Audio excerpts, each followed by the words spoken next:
Mike.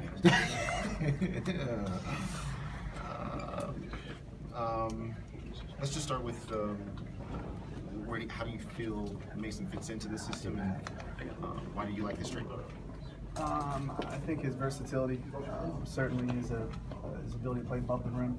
He's one of the best rim runners in the league. I think he's a guy that complements what we have present in the front court quite well.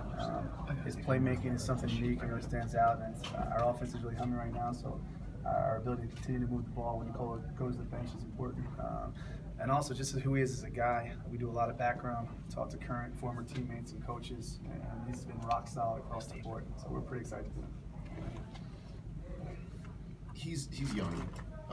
He's the kind of guy that can grow with this team. Is that how you see this going down? Sure. No, the deal was not done just for today. It was done for years moving forward. We think having the restricted rights, having the ability to get to know him, and for him to get to know us was important. When we look at our free agent board, he was a guy that we had circled early in the process, and quite frankly, we didn't feel confident we could get him without a move like this.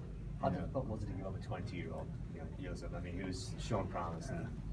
Yeah, it's not easy. You got to, give to get. Yuka is a great guy. I met him at my house last night. Talked about the last several years, how he needs to continue to grow. Reached out a couple of guys on Portland staff. I think they'll do a great job to continue to develop him. It wasn't. I think he needed a fresh start. He had a hard time recently getting consistent minutes. I think sometimes a move is best for both the team and the player, and I think he'll do great up there.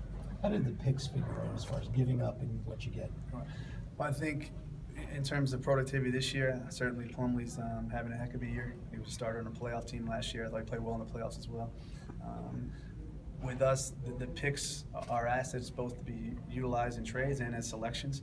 And when you look at our roster, we had 3 first-round picks last year. We'll have an additional first-round pick this year. You throw in Nicola's 21, Gary, Emmanuel. It's becoming difficult to continue to not just roster those guys, but develop those guys on the court. We didn't want to be in a situation where we potentially cannibalize our picks.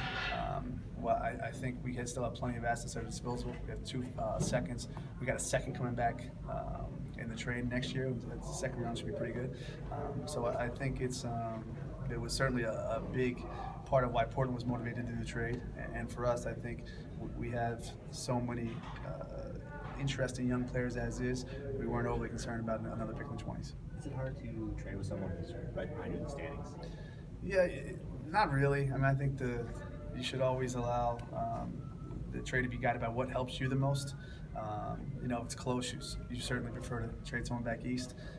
But we're also very cognizant of trying to move guys who've been good soldiers to good situations. I think Portland's a great situation for Yuka. It was a pretty tumultuous day for Mason yesterday. He gets cardio broken into, and it's checked one thing. Have you had the chance to talk to him about that yet? Not about those 2 things, no. I was unaware of him until someone sent me an article late last night. So he was great on the phone. He's really excited. Said I don't know him well. Our tours spent some time with USA Basketball, Kenneth as well. So he was great on the phone, really excited, and I was fired up to get here. He'll be here in a couple hours. Centers are at a premium, and so restricted free agency, he's likely to still get considerable offers. That said, is his ability to play with Jokic going to be pivotal for being able to make this work?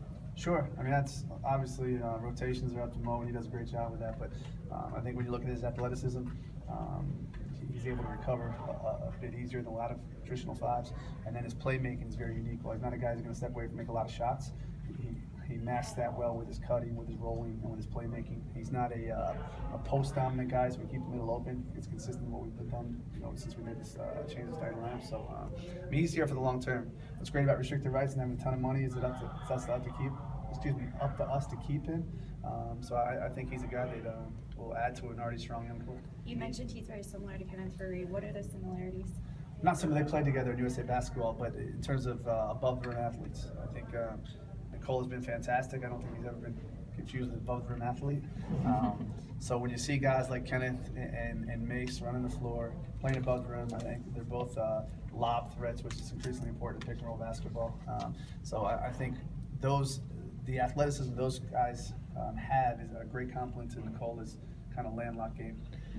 How quickly does he get on the court? We're cautiously optimistic. He's in uniform this evening. You got to jump through some logistical hurdles. Tonight, maybe, probably unlikely, but after that, he's ready to roll.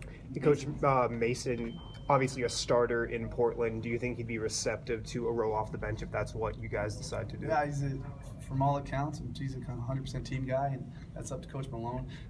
I think starter, not starter, I think it's about minutes. Are you a heavy rotation guy? I think we have a team full of talented guys, a lot of guys who probably could start elsewhere. They bought in, and I'm sure Mason puts winning above all else, and whatever Mo thinks is the best to pursue that, he'll be great with.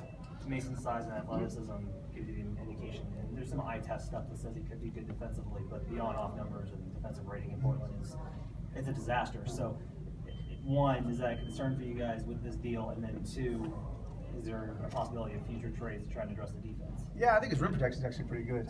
The on-off's not great, but I think much like us, Portland has not been a real defensive stalwart this year, so it's difficult to glean much from those numbers individually. I think, look, we still have whatever it is, 10 days ago till the trade deadline. We'll be active on the phones. But this trade was not made solely for the next 25 games. I think it's a guy that, when you look at the free agent class, when you look at who has money to spend, when you look at our team needs, like, vertical threat, size, positionally, behind Nikola, potentially next to Nikola, you'd be hard pressed to find a better fit. Jokic and Nurkic shared the court to mix results a lot. What do you see as being different with Mason and Jokic? What skills do they have that's different? Yeah, they're very different players, and both good players. Mason's not a post-dominant guy. He doesn't demand the ball on the blocks. He's more of a guy that can play in space, plays away with. I think he did a great job getting shots for CJ and Dame.